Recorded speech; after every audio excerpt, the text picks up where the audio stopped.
सय्यदना शफीना नबीना मौलाना मुहम्मद बारिक वसल्लम सल्लल्लाहु व सल्लम अलैका या रसूलल्लाह सल्लल्लाहु अलैहि वसल्लम। सदवली की इस मुक़द्दस धरती पर काफ़ी दिनों के बाद नौजवानों ने अपने बुजुर्गों की दुआओं को लेते हुए इस अज़ीमुश्शान जलसे का इनेकाद करके अपने मुआशरे की इस्लाह का हदफ बनाकर एक बहुत बड़ा अपॉर्चुनिटी आपको हमको दिया। हिंदुस्तान के मशहूर तरीन खुतबा नुक़बा शुरा बुलाए गए।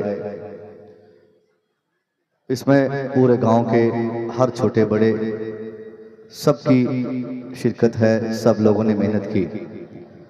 जो जितनी मेहनत किए हैं अल्लाह उससे बढ़कर उन्हें अता फरमाएगा। वाकई जलसे की जो सूरत होनी चाहिए वो हो रही है। सीमांचल चुके जलसों के लिए पूरे हिंदुस्तान में बहुत ज़्यादा मशहूर भी है और बहुत ज़्यादा बदनाम भी है। बीते 5-7 सालों में सीमांचल ने जलसों की तारीख की एक नई रिवायत जो कायम की, इस रिवायत को रोकने के लिए उलमाए सीमांचल ने बड़ी मशक्क़त के साथ 17 तारीख को बायसी की सरजमीन पर एक हंगामी मीटिंग रखकर सीमांचल यानी पूर्णिया, कटिहार, किशनगंज और बंगाल से मुत्तसिल इलाके जो हैं वो सब इसमें शामिल हैं। वहाँ के जलसों की खुसूसी तब्दीली के लिए उलमाए किराम ने आवाज़ उठाई और धीरे धीरे उस पर असर अब देख रहा हूँ कि अवाम हमारी कर रही है, हम लोग कर रहे हैं, उस पर अमल कर रहे हैं। वाकई एक शानदार जलसा बड़ी खामोशी के साथ कामयाब होता है। मगर आप लोगों के ज़हन और दिमाग में कई सालों से सिर्फ किसी ने बिठा दिया था कि जलसों की कामयाबी तब मानी जाती है जब जलसों में बहुत ज़्यादा हंगामा हो। जलसों की कामयाबी तब समझी जाती है जब 2-4-10 नारे हर एक शेर पढ़ने के बाद लगाए जाते हों। आपने देखा इन्हीं सारी चीज़ों को दूर करने के लिए सदवैली वालों ने, इस कमेटी वालों ने, नौजवानों ने इस जलसे के लिए ख़ास तौर पर ऐसे खुतबा और शोरा का इंतखाब किया जिनके अशार पर या जिनके खिताब पर बहुत ज़्यादा हंगामा ना हो, कौम तक बातें पहुँचे, चूँकि इस्लाह का मकसद इनके ज़हन दिमाग में बसा हुआ है। हमारी कौम और हमारे बच्चे, हमारी नस्लों के ज़हन दिमाग में किस तरीके से इस्लाम पहुँचे, इसके लिए इन लोगों ने न जाने कितने दिनों से मेहनतें की, कहाँ से पैसों को इकट्ठा करके तब जाकर आज की शाम का ये खूबसूरत सा जलसा आपको दिया है, ताकि आपको बता सके कि आज आपकी पोजीशन दुनिया में क्या है और क्या पोजीशन आपकी रहनी चाहिए थी। मुसलमानों को यकीनी तौर पर मुसलमानों की सबसे बड़ी नाकामी यही है कि मुसलमान आज कमजोर है। वो किस एतबार से? तादाद के एतबार से नहीं, संख्या के लिए मुसलमान कमजोर नहीं है।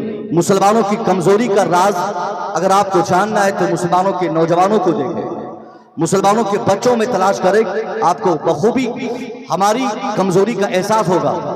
मुसलमानों की कमजोरी सबसे ज्यादा एजुकेशनल डिपार्टमेंट में है। यही सारी चीजों को बरूएकार लाने के लिए सदवली के नौजवानों ने बड़ी मशक्कत की, इतनी मेहनत की हमारे इम्तियाज भाई साहब ने और आपकी कमेटी के तमाम साहब, सरपंच साहब, शाहजाद चाचा और आपकी कमेटी के हर छोटे बड़े लोग। नाम रखने का मतलब नहीं है, मतलब ये कि सारे अफराद ने मेहनत की, न सिर्फ पैसा दिया बल्कि रात भर जग कर इस जलसे की तैयारी की। तब ये शानदार सा जलसा आपके सामने है। एक पैगाम लेकर कौम की इस्लाह का एक हदफ लेकर आज ये जलसा तैयार है। इस जलसे की सुबह होकर ये कमेटी की जिम्मेदारी होगी कि वो पैसों का हिसाब किताब ना करे, वो इस चीज का हिसाब किताब करे कि हमारे जलसे में जो बातें कही गई उन बातों पर अमल करने के लिए कितने लोगों ने अपने को तैयार किया है। यही आज हमारे बिहार के अक्सर जलसों में होता। जलसे के चंदा करने के बाद सुबह होकर जब लोग बैठते हैं तो इस वजह से नहीं बैठते कि हमारे जलसों में कितने लड़कों ने खुद को बदलने के लिए आमादा किया, किन किन जहतों से तैयारी की गई, इस्लाह के किस पहलू पर गुफ्तगू हुई और नौजवानों ने किस तरह से अपने को बदलने के लिए तैयार किया। बजाय इसके अक्सर जलसा कमेटी को हमने देखा है रजिस्टर लेने के बाद सेक्रेटरी सदर को तलाशता, सदर सेक्रेटरी को खोजता, मेंबर खजांची को फोन करता, खजांची सदर को खोजता, सिर्फ इस चीज के लिए जिल्द नंबर 5 गायब है, वो कहाँ है? 5वीं जिल्द नहीं मिलती, वो कहाँ है? 3री जिल्द तुमने काटी थी, वो कहाँ है? सदवली के फलाने महल्ले का चंदा का हिसाब वो कहाँ है? हाँ, हिसाब आपको करना है, मगर हिसाब 5 दिन के बाद होगा, 10 दिन महीना दिन के बाद होगा। पहले आपको इसका हिसाब करना है। आपने जो 4 लाख खर्च किया है, उस 4 लाख खर्च करने के बाद आपने नौजवानों को क्या दिया, ये हिसाब करना है। आपके जलसे की इस पिंडाल के खर्चे का क्या असर कौम पे हुआ, ये हिसाब करना है। महंगे शायर और खतीब को बुलाकर आपने जो नजराने दिए, उन नजराने का क्या असर कौम पे पड़ा, ये हिसाब करना है। अगर आपके जलसों से तब्दीली हुई है, अगर नौजवानों में बेदारी आई है, खर्चा 5 के बजाय 10 लाख हो जाए, कोई बहुत बड़ी बात नहीं। अगर 10 के बजाय 1 ही लाख खर्च हो और काम 1 पैसे का न हो, तो यकीनी तौर पर इस ऐसे जलसों से हमें बचना चाहिए। ऐसे ही जलसों की मुखालफत के लिए आज उलमाए सीमांचल ने आवाज उठाई है।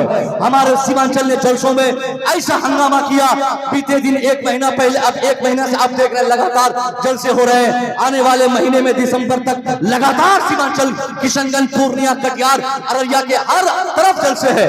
ये जलसा सीमांचल का ये बताता है कि जहां जलसा दीन के नाम पर रखा जाता, इस्लाह कौम के नाम पर जलसा रखा जाता, उस कौम में मुकम्मल तौर पे इस्लाह हमें मालूम होनी थी, उस कौम में हर तरह से बेदारी आनी थी। मगर आपको मालूम है ये सीमांचल गुर्बत के लिहाज से भी पूरे हिंदुस्तान में सबसे 1 नंबर पे है। एजुकेशनल गिरावट के मामले में भी सीमांचल की पसमानदगी सब पर जाहिर है। ये सिर्फ संदेश देता है कि सीमांचल ने बीते 25 सालों में जलसे किए, मगर जलसा काम का एक भी सीमांचल का नहीं आया। काम तो हुआ साहब जलसे से, मगर बहुत ज्यादा काम देखने को नहीं मिला। हमने पैसा बहाया मगर तालीम पर कोई काम नहीं किया, हमने पैसे खर्च किए एजुकेशन के डेवलप में काम नहीं किया, हमारे पैसे खर्च हुए। अगर जलसों से फायदा होता तो आज सीमांचल पूरे हिंदुस्तान में सबसे ज्यादा पढ़ा लिखा इलाका कहा जाता। यहाँ के हर घर में एक डॉक्टर होते, यहाँ हर मोहल्ले में एक इंजीनियर होता, यहाँ हर समाज में काबिल मुफ्ती होते, हर सोसाइटी में एक शानदार आलिम रब्बानी होते। मगर ये साफ बताता है, ये हमारे नौजवानों की जहालत बताती है कि हमने एजुकेशन में गिरावट पाई। इसका मतलब जलसे के पैगामात पे हमने असर नहीं किया, जलसे की तकरीर से हम पे कोई फर्क नहीं पड़ा। यही हमने मजाक उड़ाया अपने जलसों का, हमने धंधा बनाया जलसों का, हमने जलसों का मजाक उड़ाकर अपनी जिंदगी में, अपने समाज में तब्दीली के लिए कोई रास्ता हमवार नहीं किया, जिसके नतीजे में आज हमारे बच्चे नालंदा ट्रेन में भर भर के, सीमांचल में भर भर के दिल्ली की तरफ भागते हैं, मजदूरी करने जाते हैं। आपको शर्म नहीं आती? आपका बेटा, हमारा बेटा 25 साल का नौजवान, जिसके नाजुक कंधे पर पूरे माशरे, पूरे समाज, पूरी सोसाइटी की मुकम्मल जिम्मेदारी होती है, मगर 25 साल के लड़के जब दिल्ली की तरफ रवानगी करते हैं, कमाने जाते हैं मजदूरी के लिए, उनको मजदूरी नहीं करना था। अगर वो लड़का पढ़ा लिखा होता तो मजदूरी नहीं, वो डॉक्टर बनता, मजदूरी नहीं करता, इंजीनियर बनता। आज ये काबिलियत हमारे बच्चों में नहीं आई है, ये साफ बताता है। अब सीमांचल ट्रेन देखिए, भर भर के हमारे बच्चे जाते, अगर उनके अंदर एजुकेशन होता तो आज ये गिरावट नहीं आती। एक तो ऐसे ही गुर्बत का माहौल हमारे यहाँ है, दूसरा एजुकेशन पर कोई काम नहीं होता। आज की सिलसिला है मुआशरा कॉन्फ्रेंस मुशब्बिर रजा का, ये सबसे बड़ा पैगाम आपके लिए है। मैं आपको, आपके बेटों को बेहतर बनाने के लिए यही हदफ दूंगा। ये नहीं कहूंगा कि आप हुकूमत से पैसा मांगने के लिए, काम मांगने के लिए, जॉब मांगने के लिए, उनसे साहब काम मांगने के लिए आप एहतजाज करें, उनके खिलाफ नारे लगाएं। आज नारे बहुत लगते, एहतजाज बहुत होते, बहुत प्रोटेस्ट होता।